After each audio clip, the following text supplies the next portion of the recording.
Muitas vezes, os sinais são sutis e os pais se deparam com a dificuldade de encontrar uma explicação clara para comportamentos que parecem fora do comum.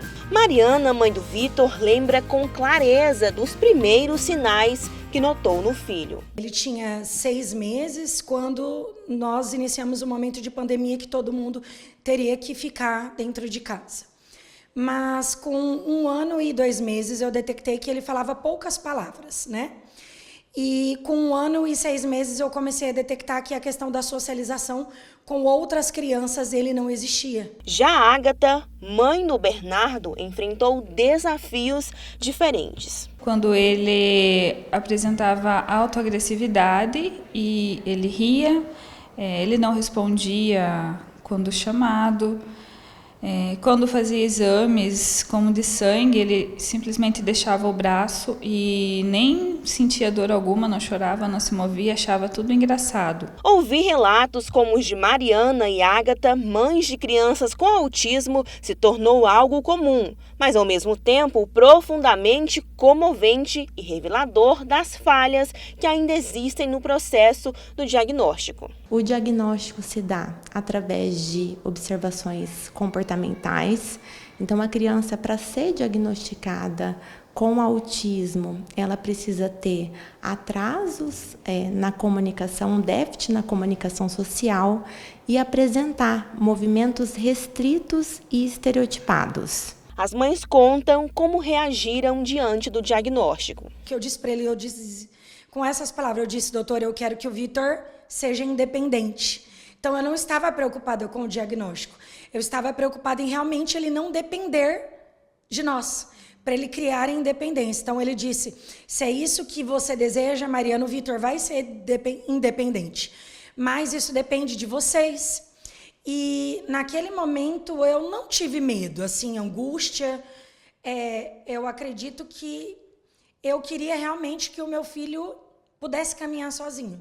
É isso que, naquele momento, tocou meu coração. Para a família foi bem difícil, assim. Eu não neguei, mas eu senti muito sofrimento e muita dor, porque era uma coisa nova para mim. Até então, eu não tinha ouvido falar no autismo, então foi uma coisa nova para mim. Para o pai trabalhava viajando, então acabou que ficou tudo para mim.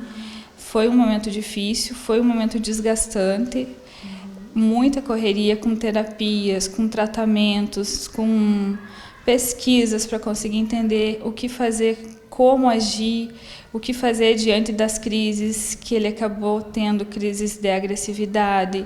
Então foi um momento bem difícil e bem desafiador. Após o diagnóstico, as mães procuraram ajuda dos profissionais especializados. Por meio de atividades lúdicas, brincadeiras e terapias especializadas, o desenvolvimento de crianças com autismo é estimulado. Essas práticas trabalham habilidades motoras, cognitivas, sociais e emocionais, sempre respeitando o ritmo de cada criança. Não adianta você trazer só para terapia e você não aplicar em casa. Os pais são 50% da mudança dos filhos, né? Se eu trouxer aqui no tio Gui, na tia Paulinha, na tia Aline, na tia Carol, na tia Guimari, e eu não aplicar na minha casa, a gente não vai ter o mesmo êxito. Então, a família precisa sim abraçar, a família precisa aplicar no dia a dia e todos da família precisam se envolver para que realmente a criança, aquilo que a gente deseja desenvolver na criança, o processo seja mais leve. Então ele tem terapias diariamente, uma carga que não é alta, mas que consegue manter ele tranquilo, em pleno desenvolvimento e que não faz com que ele perca nenhum dos progressos que ele teve.